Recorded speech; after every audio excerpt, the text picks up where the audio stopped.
Nagpahayag po ng panghinayang ang palasyo matapos bigong makuha ng Pilipinas ang non-permanent seat sa UN Security Council para sa taong 2027 hanggang 2028. Ayon po sa palasyo ng Malacanang, posibleng nakaapekto mga ingay sa pampolitika sa bansa, kabilang ang mga kaguluhan sa Senado na umunoy nakapagbigay ng negative impression sa international setting. Tinawag din umunoy ni Pangulong Ferdinand Marcos Jr. na obstructionist ang karamihan sa ingay at tensyon na nangyayari sa loob ng gobyerno. Kabilang po ang Kyrgyzstan sa mga bansang naging bagong miyembro ng UN Security Council at nakakuha ng 142 votes para sa nag-iisang pwesto sa Asia Pacific, habang 49 votes naman ang nakuha ng Pilipinas. Magugunit ang taong 2004 hanggang 2005 pa nang huli ito maging miyembro.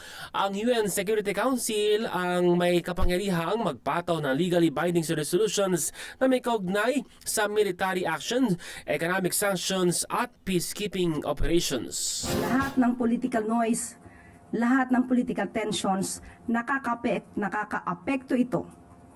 At ito ang nakikita ng buong bayan at buong mundo sa impression dito sa Pilipinas. So, nagiging negatibo dahil sa mga ingay na ito, na karamihan naman ay mga obstructionist katulad ng pag-describe ng Pangulo. Yan pong tinig ni USEC Press Officer Claire Castro.